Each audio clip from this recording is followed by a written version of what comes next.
아멘. 이어서 오늘 우리에게 주신 말씀 합독하겠습니다. 요한복음 6장 22절에서 59절까지인데요. 긴 본문의 내용인데 47절에서 59절까지만 함께 읽겠습니다. 요한복음 6장 47절에서 59절까지입니다.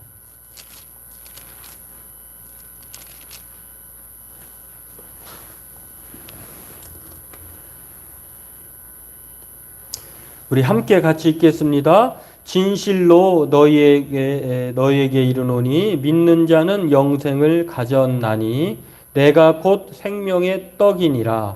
너희 조상들은 광야에서 만나를 먹었어도 죽었거니와 이는 하늘에서 내려오는 떡이니 사람으로 하여금 먹고 죽지 아니하게 하는 것이니라. 나는 하늘에서 내려온 살아있는 떡이니 사람이 이 떡을 먹으면 영생하리라. 내가 줄 떡은 곧 세상의 생명을 위한 내 살이니라 하시니라. 그러므로 유대인들이 서로 다투어 이르되 이 사람이 어찌 능히 자기 살을 우리에게 주어 먹게 하겠느냐. 예수께서 이르시되 내가 진실로 진실로 너희에게 이르노니 인자의 살을 먹지 아니하고 인자의 피를 마시지 아니하면 너희 속에 생명이 없느니라. 내 살을 먹고 내 피를 마시는 자는 영생을 가졌고 마지막 날에 내가 그를 다시 살리리니 내 살은 참된 양식이요 내 피는 참된 음료로다. 내 살을 먹고 내 피를 마시는 자는 내 안에 거하고 나도 그의 안에 거하나니 살아계신 아버지께서 나를 보내심에 내가 아버지로 말미암아 사는 것 같이 나를 먹는 그 사람도 나로 말미암아 살리라. 이것은 하늘에서 내려온 떡이니 조상들이 먹고도 죽은 그것과 같지 아니하여 이 떡을 먹는 자는 영원히 살리라. 이 말씀은 예수께서 가버나움 회당에서 가르치실 때에 하셨느니라. 아멘. 오늘 본문은 지난 시간에 바다를 걸어오신 표적 이후의 내용이자 그 전에 표적인 오병이어의 표적에 대한 더 자세한 내용을 소개하는 설교의 내용입니다. 예수님께서 마지막 절에 말씀하고 있는 것처럼 가버나움 회당에서 가르치실 때에 하신 말씀이에요. 이 말씀 때문에 이제 그 유대인들이 이제 예수님께로 왔던 사람들이 많이 떠나가기도 하고요. 다음 장에서 다음 시간에도 볼 수 있습니다만 제자들조차도 이게 무슨 말인지 몰라서 참 어려움에 처한 그런 상황의 연속이 되기도 합니다. 예수님께서 왜 오늘 생명의 떡이신 당신이라고 빵이라고 자신을 이렇게 소개했을까? 오늘 이것은 앞서 우리가 살펴본 내용 속에서 나와 있는 것이지만 예수님에 대해서 사람들이 많이 쫓아다녔죠. 예수님의 표적을 본 까닭에 예수님께서 행하시는 이 표적을 봤죠. 제자들도 보았고 무리들도 봤는데 오늘 예수님께서 이 광야에서 배고픈 무리들에게 떡 5개와 보리빵이라고 해야 되겠죠. 우리나라 말은 떡이라고 말을 하는데 사실은 이게 떡이라는 어감보다 우리가 이해하기는 떡이 이제 이해가 되고 우리 이제 동양 문화권에서는 예수님 당시에 그 당시에 문화권 서구 문화권 혹은 팔레스타인 지역 같은 경우는 빵이 더 확실한 1차적 언어겠죠. 이 빵을 5개의 빵으로 그리고 그다음에 물고기 2마리로 어린아이의 이 도시락 그 반찬 같은 그런 조그만한 것으로 장정만 사람만 남자 사람만 5천 명을 먹였으니 좋게 2만 명이 넘는 인구들이 먹었다는 것을 보면서 예수님을 이 사람들이 다시 찾은 거예요. 적어도 광야에서 예수님의 오병이어의 기적을 맛보았던 사람들은 적어도 저분을 따라다니면 배고프진 않겠구나. 그런 걸 아시고 예수님은 자신을 왕 삼으려 가실 때에 산으로 떠나셨다가 제자들이 갈릴리 바다로 밤에 떠나는 그 어려움에 처한 상황에서 예수님이 무리를 오셔서 어려움을 건져내시고 또 무사히 가던 곳으로 도착하게 하셨던 것이 이전의 내용이잖아요. 그런데 오늘 예수님을 다시 무리들이 찾아옵니다. 그리고 그 예수님을 찾아온 무리들을 통해서 예수님께서 썩어 없어질 양식을 위해서 그렇게 일하지 말고 썩지 않을 양식을 위해서 일하라 라고 이 무리들에게 말을 합니다. 이 말의 의미는 예수님을 찾으러 이 무리들이 찾아왔을 때 그냥 쉽게 온 것이 아니에요. 왜냐하면 예수님의 제자들과 마찬가지로 배를 타고 갈릴리 바다를 건너온 것인데 예수님이 계신 가버나움에, 그런데 갈릴리라고 하는 바다가 우리가 지난 시간에도 알 수 있었습니다만 쉽게 오는 그런 환경이 아니잖아요. 제자들도 곤란을 경험했는데, 물론 이 무리들이 배를 타고 왔을 때 어떻게 어려움이 있었는지 없었는지 모릅니다만 미루어 보건대 배를 타고 예수님께로 오는 열심, 거기에는 인간적인 노력이 필요하겠죠. 수고가 따르겠고 또 그냥 오진 않았겠죠. 수고비를 줘야 됐겠죠.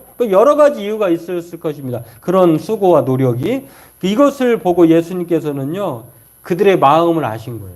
야, 저 사람인 이 무리들이 자신이 배고팠던 경험을 배부름으로 바꿨던 그런 기적을 보고 나를 찾는 거구나 라고 할 때에, 그런 열심이라고 하면 우리가 이제 가끔 그렇게 말을 할 때가 있잖아요. 쓸데없는 일이라는 또 이렇게 사람마다 차이가 있겠습니다만, 가치 있는 일에 열심히 하는 것보다 헛된 것에 그 열심을 낼 때에 왜 쓸데없는 일에 그렇게 수고하냐, 노력하냐, 이렇게 좀 핀잔을 주거나 조언할 때가 있잖아요. 그런 것처럼 오늘 예수님을 다시 찾아온 무리들에게 예수님께서 하신 말씀이 썩지 않을 이 양식을 위해서 일하라. 썩을 양식을 위해서 수고하고 일하지 말고, 그러면서 예수님이 그들의 이유와 목적을 아시고 예수님의 이유와 목적에 대해서 알기를 바라시는 그런 조언을 하시는 것을 볼 수가 있습니다. 오늘 그렇습니다. 예수님은 무리에게 올바른 일에 대해 일하기를 바라셨어요. 그리고 그것이 무엇인지를 가르쳐 주시는데, 그것이 오늘 본문 전체 읽지 않았습니다만 오늘 본문의 내용의 47절에서 59절에 요약해서 결론부로 말하고 있다는 것입니다. 오늘 이것을 함께 살펴보고 은혜 나누기를 원합니다. 오늘 예수님을 다시 찾은 사람들, 무리들은요, 오병이어 기적을 맛본 사람이라고 말씀을 드렸습니다. 그 사람들은 특히 배부름의 표적을 경험한 사람들입니다. 한 번 배부름의 경험을 경험한 사람들은 그 짜릿한 순간을 잊지 못하죠. 그리고 그분으로만, 그렇게 이적을 행해 주신 분을 그렇게만 바라보는 것입니다. 그리고 그것을 찾아서 예수님에게 가버나움까지 온 것인데요. 가버나움까지 무리가 찾아온 것은 대단한 열심, 수고, 노력이 아니면 가능하지 않은 것입니다. 제자들이 배를 탈 때에 그 수고한 것에 우리가 미루어 보면 이 배를 타고 나누어 온 것을 24절을 통해서 알 수가 있는데요. 그들은 그렇게 나아온 것을 볼 수가 있습니다. 무리가 거기에서 예수도 안 계시고 제자들도 없음을 보고 곧 배들을 타고 예수를 찾으러 가버나움으로 가서, 배를 타고 예수님을 찾으러 올 만큼 간절했던 것을 알 수가 있습니다. 그렇습니다. 이렇게 배를 타고 나누어서 예수님께 왔는데 예수님을 만났습니다. 그리고 이 무리들이 예수님에게 찾아오니까 예수님이 하신 말씀이 바로 첫 번째로 하신 말씀이 썩을 양식을 위하여 일하지 말고 썩지 않을 양식을 위하여 일하라 라고 그렇게 말씀을 하십니다. 27절 내용을 우리가 볼 수 있는데, 왜 그렇게 예수님께서 말씀하시면서 자신을 26절에 그렇게 소개하고 있을까? 생명의 빵이라고 소개하고 있을까? 무리들이 예수님을 찾으러 왔을 때에 예수님께서 아이고 또 만나서 반갑네요. 어떻게 여기까지 왔습니까? 그렇게 환영의 말로 그렇게 받아들여 준 것이 아니라 어떠면은 좀 핀잔을 준 듯한 말이에요. 썩을 양식을 위해서 일하지 말고 썩지 않는 양식을 위해서 일하면 어떻겠느냐? 이런 것이겠죠. 좀 그들이 들을 때는 좀 이해도 못할 뿐만 아니라 또 좀 핀잔을 준 듯한 그런 그 말이기 때문에 불쾌했겠죠. 그러나 그렇게 말할 수밖에 없었던 이유를 예수님은 말씀하십니다. 그리고 자신을 생명의 빵이라고 소개를 합니다. 왜 예수님께서 이 무리들에게 자신을 생명의 빵이라고 말씀하셨을까? 왜냐하면 26절에 보니까 그들이 오병이어의 광야에서 오병이어의 기적을 봤을 때에 예수님을 빵으로만 생각한 거예요. 예수님은 빵을 만들어서 자신의 배를 충족해 주시는 그러한 정치적인 메시아, 인간의 그런 능력자라고만 이렇게 생각을 한 것입니다. 그래서 예수님은 그 빵을 구하는 그런 인간의 메시아, 정치적인 메시아가 아니라라고 하는 사실을 생명의 빵이라고 하는 말을 통해서 썩을 양식을 위해서 일하지 말고 썩지 않을 양식을 위해서 일하라고 하는 말을 통해서도 알 수 있는 것을 볼 수가 있는데요. 열심히 여기까지 예수님을 찾아서 빵을 먹기 위해서, 빵을 자신의 배에 채우기 위해서 왔다고 하는 것을 알려주고 있는데, 예수님은 그것을 외면하고 쫓는 무리에게 그들의 수고와 열심을 타박합니다. 오늘 이러한 예수님의 지적은요, 우리가 예수님을 알고 믿는 일에 있어 우리를 또한 되돌아보고 점검하게 해요. 우리가 예수님을 따르고 믿고 또 예수님을 섬기는 목적, 이유가 무엇인가? 빵을 위한 것인가? 육신의 안락과 또 육신의 안위를 위한 것인가?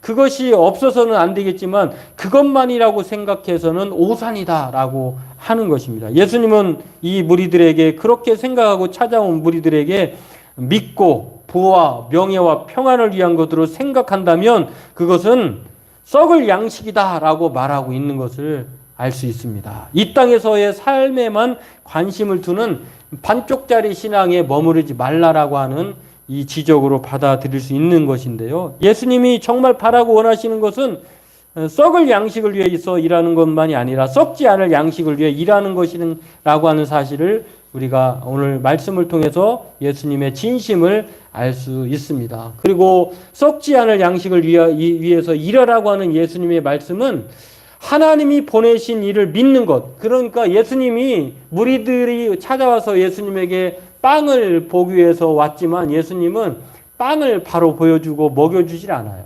예수님이 정말 바라는 것은 무엇이냐면, 그러니까 우리가 가끔 세상 사람들도 쓰는 말이지만 이제 손가락으로 이제 달을 가리킨다고 하잖아요. 그러면 손가락이 의도와 목적이 무엇인가? 사실은 달을 보게 하는 거잖아요. 표적이라고 하는 것, 세메이온이라고 하는 예수님의 오병이어의 표적과 바다 위를 걸어오시는 이 표적은 우리가 지난번에도 살펴봤습니다만 구약의 하나님이 창조의 하나님이고 출애굽에서 빵을 만나를 공급하셔서 40년 동안 이스라엘 백성들을 구원하신 창조주 하나님이자 구원의 하나님인 것을 표적을 통해서 가르쳐 주는 거거든요. 그런데 사람들은 그냥 그 표적 자체에 빵에 관심이 있었던 거예요. 손가락에 관심이 있었던 거예요. 손가락이 가리키는 그런 목적, 교훈이 무엇이었는지를 몰랐다는 것입니다. 그래서 예수님은 그것이 아니라 썩지 않을 양식을 위해서 일하라라고 오늘 예수님께서 지적하시는 것을 볼 수 있습니다. 예수님은 빵을 공급해주는 그런 공급자라고만 생각하지 말고 예수님이 빵을 주시면서 자신을 하나님, 구원의 하나님, 능력의 하나님, 또 하나님의 평강을 주시는, 영원한 생명을 주시는 그 메시아로 예수님을 알기를 바라셨던 것을 오늘 말씀 속에서 알 수가 있습니다. 하나님의 일이고 그것이 바로 생명의 빵으로 믿는 것이 바로 이 무리들에게 예수님께서 썩을 양식이 아니라 썩지 않을 양식, 배부르는 그 빵만 생각하지 말고 빵을 주시는 분이 누구냐, 그분을 통해서 영접하고 믿고 살아라, 그것에 대한 열심을 가지고 일하라, 이렇게 말씀하고 있는 것을 알려줍니다. 그러므로 오늘 우리는요, 예수님께서 이 자신을 그렇게 생명의 빵이라고 말씀하시면서 무리가 빵을 먹고 배부른 것을 통해서 그들에게 지적하시는 것은 오늘 우리에게도 썩을 양식을 위해서 일하지 말고 썩지 않을 양식이신 예수님을 알고 믿는 일에 열심을 다하라고 하시는 말씀으로 우리가 생각해야 할 줄로 압니다. 그렇다면 예수님께서 자신을 생명의 빵이라고 떡이라고 말씀하셨는데 그 말씀에는 어떤 의미가 있는가? 예수님께서 썩을 양식을 위해서 일하지 말고 썩지 않을 양식을 위해서 일하라고 말씀하신 이 무리들에게 그냥 지적만 하신 것이 아니라요, 생명의 빵이라고 자신을 말씀해 주셨습니다. 그렇다면 왜 예수님께서 많고 많은 말 중에 왜 생명의 빵이라고 자신을 소개했을까? 여기에는 두 가지 뜻이 있어요. 의미가 있어요. 첫 번째는 무엇이냐면 생명의 빵을 믿는 것은 예수님이 곧 영생에 이르는 양식이심을 알고 믿으라는 것입니다. 다시 말해서 이 생명의 빵은 예수님 자신을 가리킨다는 것입니다. 오늘 우리가 읽었던 본문의 내용 속에서도 그게 자세하게 나와 있는데요. 예수님께서 뭐라고 말씀하십니까?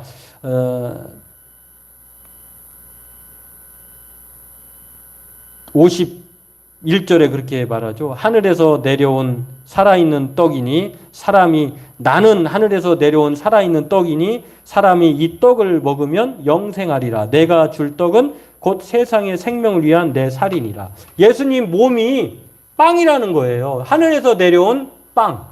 그게 자신의 살이라는 것입니다. 이것 때문에요. 사실은 기독교가 초기에 이교로, 그러니까 이단 종교로 아주 그렇게 핍박을 많이 받았어요. 왜냐하면 이 말의 근거에 의하면 예수님께서 자신의 피와 살을 먹으라고 하니까 아니 예수 믿는 사람들은 인육을 먹는 존재들이야? 어떻게 사람의 피를 마셔? 저건 희귀한 사람들 아니야? 이렇게 오해를 받았는데 예수님이 말씀하시는 것은요, 생명의 빵이라고 말씀하시면서 자신의 몸과 자신의 살이라고 말씀하신 것은 바로 예수님께서 죽으심으로 말미암아, 예수님이 죽으심으로 말미암아 자신이 흘리시는 피, 그리고 자신이 내어주신 그 몸이 바로 우리의 구원을 위한 영적인 생명의 공급원이다라고 하는 것을 상징적으로 말하는 것이 진짜 예수님의 살을 먹고 피를 먹는 게 아니에요.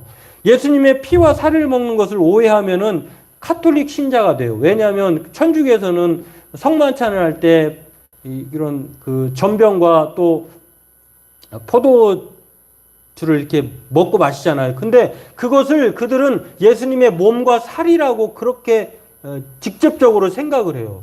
그거를 먹고 마시면, 떼고 마시면 그것이 자신의 몸속으로 들어가면 예수님화 된다는, 이걸 화채설이라고 하는데 기독교의 그 장로교 교리는 그렇게 말하지 않아요. 그렇게 말한 것이 아니라 예수님이 장차 죽으실 자신의 몸, 내어주실 몸, 그것을 먹는 자, 그것을 믿는 자, 그리고 그 피를 믿는 자, 그 피를 마시는 자, 다시 말해서 그 몸과 예수님의 죽으심으로 말미암아 우리에게 내어주신 그 몸과 그 피를 우리가 믿는 자들을 통해서 생명을 얻는다라고 하는 것을 오늘 말씀해 주고 있는 것입니다. 이 말의 뜻은요, 첫 번째에 예수님께서 생명의 빵으로 말씀하신 것은 이 빵이 곧 예수님이 자신의 몸을 가리킬 뿐만 아니라 이 몸을 믿고 그 피를 또한 그 마시는 자, 믿는 자들이 영생을 얻는다라고 하는 하늘의 양식이라고 하는 것을 알려줍니다. 우리가 육신의 몸을 위해서는요, 음식물을 먹어야죠. 우리 사람마다 기초 대사량이 있잖아요. 먹어야 될 그런 충분한 영양분이 있어요.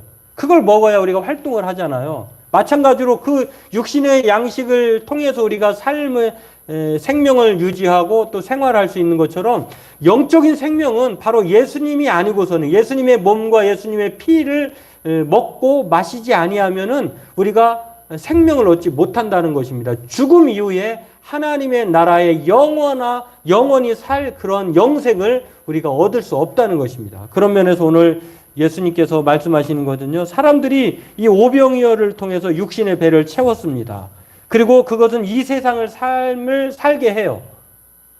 그러나 오늘 본문에서도 말하고 있는 것처럼 하늘에서 내려오는 떡이니 사람으로 하여금 먹고 죽지 아니하게 하는 것이다 라고 하는 50절 말씀처럼 예수님께서 주실 자신의 몸과 자신의 피로 말미암아 저와 여러분들은 먹고 죽지 않게 되는 영생을 얻게 된다고 하는 것을 오늘 이 생명의 빵이라고 하는 말씀을 통해서 알려주고 있습니다. 그렇습니다. 오늘 예수님은요, 자신을 생명의 빵이라고 말합니다.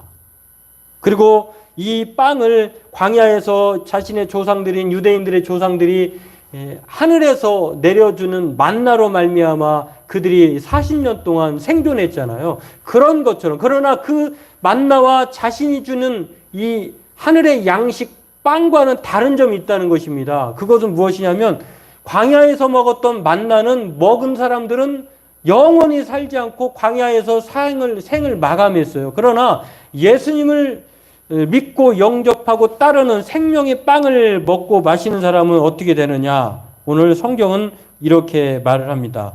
영원히 죽지 않는다라고 그렇게 말씀하고 있습니다. 내가 진실로 너희에게 이르노니 인자의 살을 먹지 아니하고 인자의 피를 마시지 아니하면 너희 속에 생명이 없느니라. 53절에 그렇게 말씀합니다.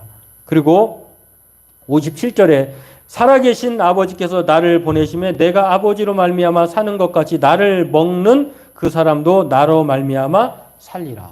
그러니까 이 땅에서 우리가 예수님을 통하여서 이 세상의 육신의 삶을 살 뿐만 아니라 죽어도 예수님의 몸과 예수님의 피를 영접하고 믿는 사람이기 때문에 다시 산다는 거예요. 그러니까 우리의 육신의 죽음은요, 사실은 끝이 아니라 새로운 시작이에요. 하나님 나라에서 영원히 존재하게 되는 그 영생으로서의 삶을 시작하는, 그래서 이 세상은 요람에서 무덤까지라고 하지만 사실은 우리는 요람에서 무덤이 아니라 요람에서 부활까지가 우리의 생애예요.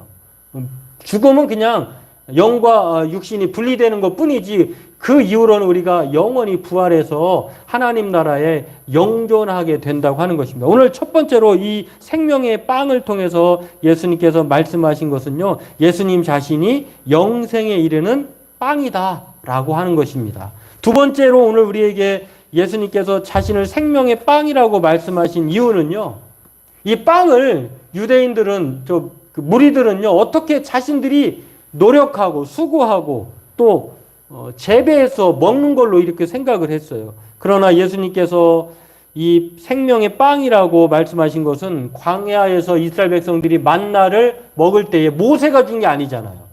모세가 막 엄청나게 그냥 하늘을 열고 거기서 수고해서 기도해서 이렇게 얻은 것이 아니라 그냥 하나님께서 자동적으로 내려준 거예요.